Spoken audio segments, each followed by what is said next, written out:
देखिए यहाँ पर मैं आपको भारतीय संविधान के जो प्रमुख स्रोत हैं उनके विषय में बता रहा हूँ कि जो आयोग है, आयोग यहाँ से क्वेश्चन कहाँ से पूछता है।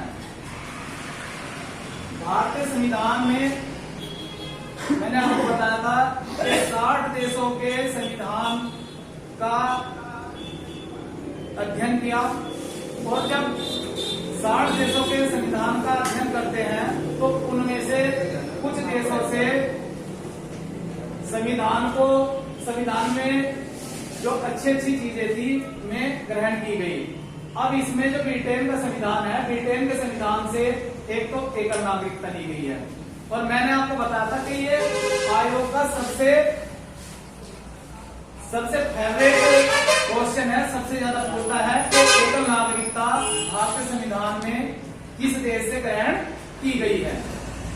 विधि का शासन और संसदात्मक शासन प्रणाली। देखिए संसदात्मक शासन प्रणाली के विषय में मैंने आपको बताया कि संसदात्मक शासन प्रणाली होती है संसद का शासन, और संसद के कितने होते हैं, तो संसद के 3 होते हैं। एक तो राष्ट्रपति, एक लोकसभा और एक राज्यसभा। और संसदीय विशेषाधिकार, जो संसदीय विशेषाधिकार है ये लोकसभा और राज्यसभा के जो सांसद होते हैं उन्हें एक विशेष प्रकार का अधिकार दिया जाता है। आयरलैंड के संविधान से जो आयरलैंड है, आयरलैंड के संविधान से राज्य के नीति निर्देशक तत्व दिए गए हैं। पर मैंने आपको बताया था कि राज्य के जो नीति निर्देशक तत्व है ये भारतीय संविधान का जो भाग 4 है, और भाग 4 में जो अनुच्छेद 36 से 51 के बीच में इसका वर्णन किया गया है। और ये सबसे ज्यादा क्वेश्चन पूछा जाता है कि राज्य के जो नीति निर्देशक तत्व है, राज्य के नीति निर्देशक तत्व भारतीय संविधान में किस देश से लिए गए हैं, तो आयरलैंड से। और फ्रांस से क्या क्या लिया गया है, एक तो गणतंत्र और एक स्वतंत्रता, समानता, बंधुत्वता का सिद्धांत।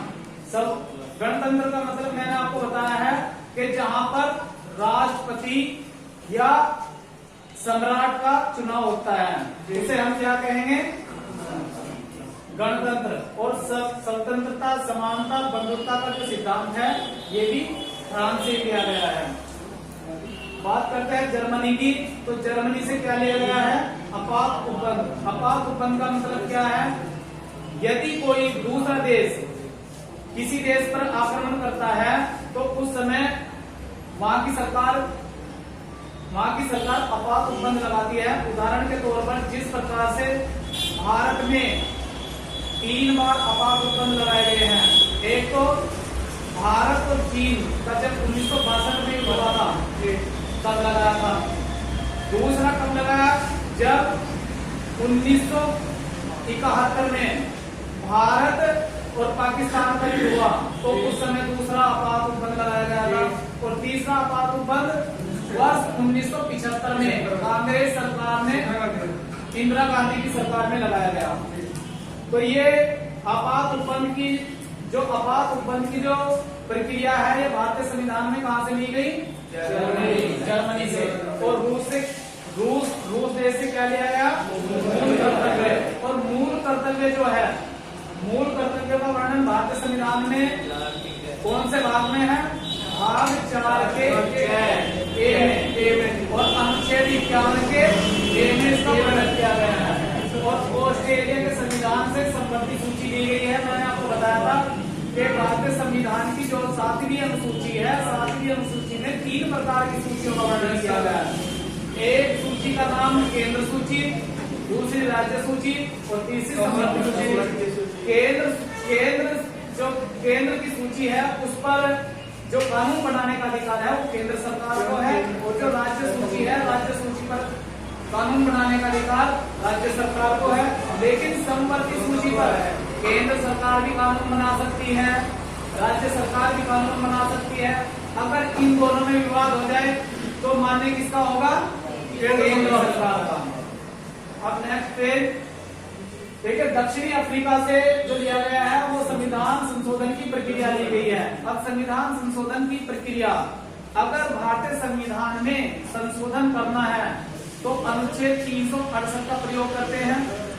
और ये आयोग पूछता है कि भारतीय संविधान में संशोधन की प्रक्रिया किस देश से ली गई है, तो दक्षिण अफ्रीका से।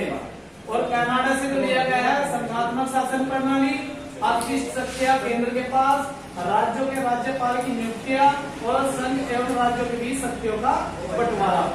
देखिए संघात्मक शासन प्रणाली का मतलब क्या है, मैंने आपको बताया कि संघ की सरकार अलग होगी और भारत में तमाम जितने भी राज्य हैं उनकी सरकारें अलग होगी, तो इसे हम क्या कहेंगे, संघात्मक शासन प्रणाली। और अपशिष्ट शक्तियां किसके पास होगी, केंद्र के, क्योंकि मैंने आपको बताया था कि जिस समय संविधान सभा बनाई उसमें बहुत बुद्धिजीवी लोग थे और जब संविधान तैयार हो रहा था तो उन्होंने केंद्र सूची, राज्य सूची और संपत्ति सूची बनाई, लेकिन संविधान सभा के जो बुद्धिजीवी वर्ग थे उन्हें ये लगा कि भविष्य में अगर कोई ऐसी टेक्नोलॉजी आई तो हम उसे किस सूची के अंतर्गत रखें, तो वो किसके सूची के अंतर्गत रखी गई, अपशिष्ट सूची के अंतर्गत। और ये अपशिष्ट सूची किसके अधीन होती है, केंद्र सरकार के। और राज्यों के जो राज्यपालों की नियुक्ति की जाती है वो किसके द्वारा की जाती है, केंद्र के द्वारा। और संघ एवं राज्यों के बीच शक्तियों का बंटवारा, देखिए केंद्र की शक्तियां अलग होती हैं और राज्य की शक्तियां अलग होती है, चाहे वो शासन करने की बात हो चाहे वो टैक्स की बात हो। अब बात करते हैं संयुक्त राज्य अमेरिका। संयुक्त राज्य अमेरिका से मौलिक अधिकार लिए गए हैं और न्यायपालिका की स्वतंत्रता। न्यायिक पुनरावलोकन, उच्चतम न्यायालय के न्यायाधीशों को पद से हटाने की प्रक्रिया और राष्ट्रपति पर महाभियोग की प्रक्रिया, वित्तीयपात और लोकहित याचिका, ये सारे प्रावधान किस देश के संविधान से लिए गए हैं, यूएसए के। और भारत शासन अधिनियम 1935 का भी प्रभाव भारत के संविधान पर पड़ा। तो प्यारे स्टूडेंट आज के लिए इतना ही।